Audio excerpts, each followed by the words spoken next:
The Toronto Raptors could be in huge trouble. An incident with the Knicks has escalated so much that now New York is suing the Raptors. So in today's video, you're going to learn everything that you need to know about the case. Let's get into it.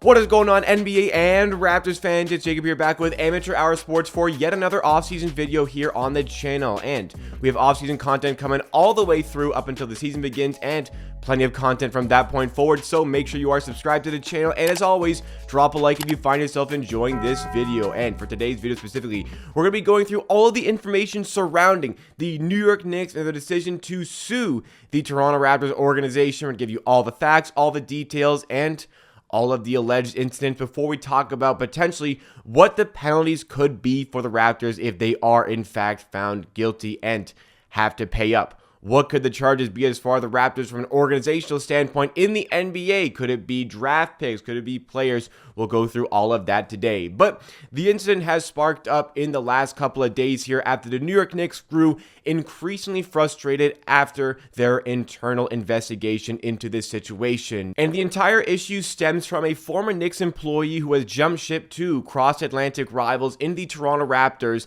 and potentially brought over a ton of information with him and passed over a ton of information to the Raptors before he even left the New York Knicks organization. The man in question here is Ikechukwu Azotam, and he is a former member of the New York Knicks staff, and last season he was a director of video analytics and player development assistant.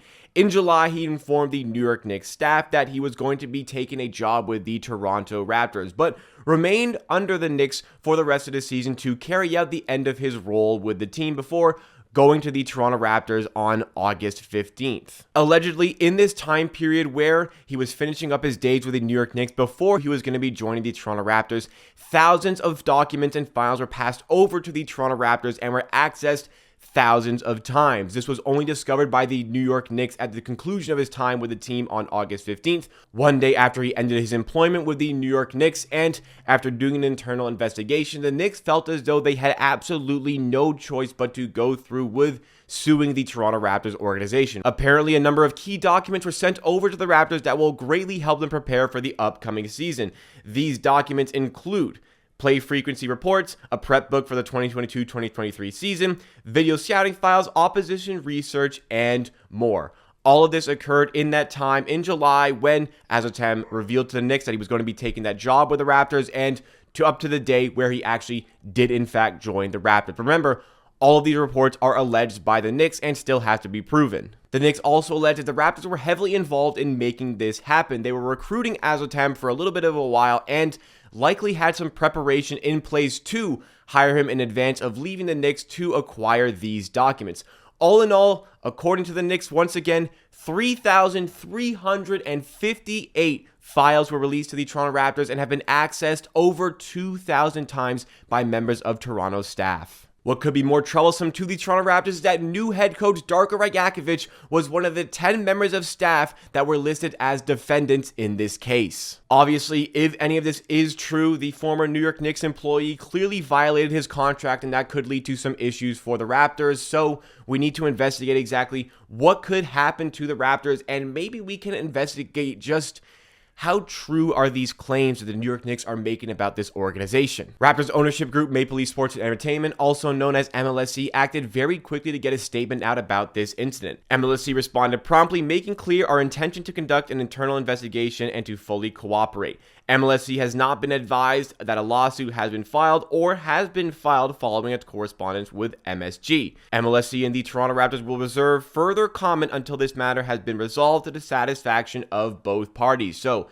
MLSE making it very clear that they are going to cooperate here, but they also have made it clear that they deny any of this having taken place, and likely that is the right thing to do. As far as what the New York Knicks are suing for, we don't have a clear picture as of yet. It's been unidentified, but we need to investigate maybe a little bit further into how this can affect the Toronto Raptors. Because as far as suing the Toronto Raptors goes, I mean, that's not really my concern too much as a Toronto Raptors fan. MLSE, they have all this money from all these franchises that they own. They are going to be fine in every endeavor as far as the financial aspect is concerned.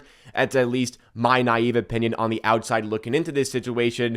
What I am more concerned about how this is going to affect the Toronto Raptors and potential on-court product for years to come. So as far as these allegations that are made, initially when I saw these reports, it kind of seemed to me like a bit of a non-story here, like a former employee bringing some information to his new organization.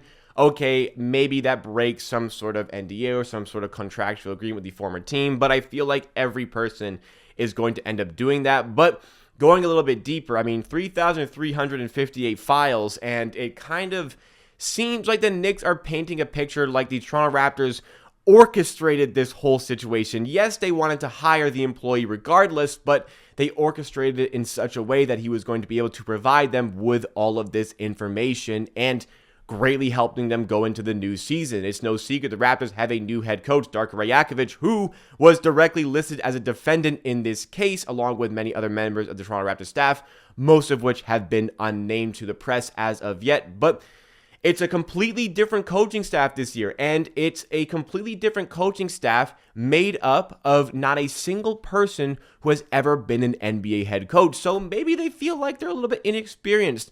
Maybe they feel like they have a lot to learn here, and we're looking to get this necessary information to help them prepare themselves for the upcoming season. And if this is what the New York Knicks are trying to paint as far as a picture goes in this case, well, the points kind of line up there. It kind of makes sense, and this could be a very big problem for the Raptors. As far as those law proceeding goes, again, not really something I'm going to be any sort of expert into, but as far as what the NBA are trying to do, once again, we need to talk about this a little bit more. The NBA are going to be opening an investigation into this situation, and as far as I know, my knowledge on anything as far as the NBA proceedings have ever been, there hasn't really been a similar case to this, and there hasn't really been a precedent set into exactly what the NBA can do to punish the Raptors if they are found guilty in this situation. If the Raptors are proven to have sent over those documents, and hey, if there is a paper trail or a technological trail here of emails, according to the Knicks,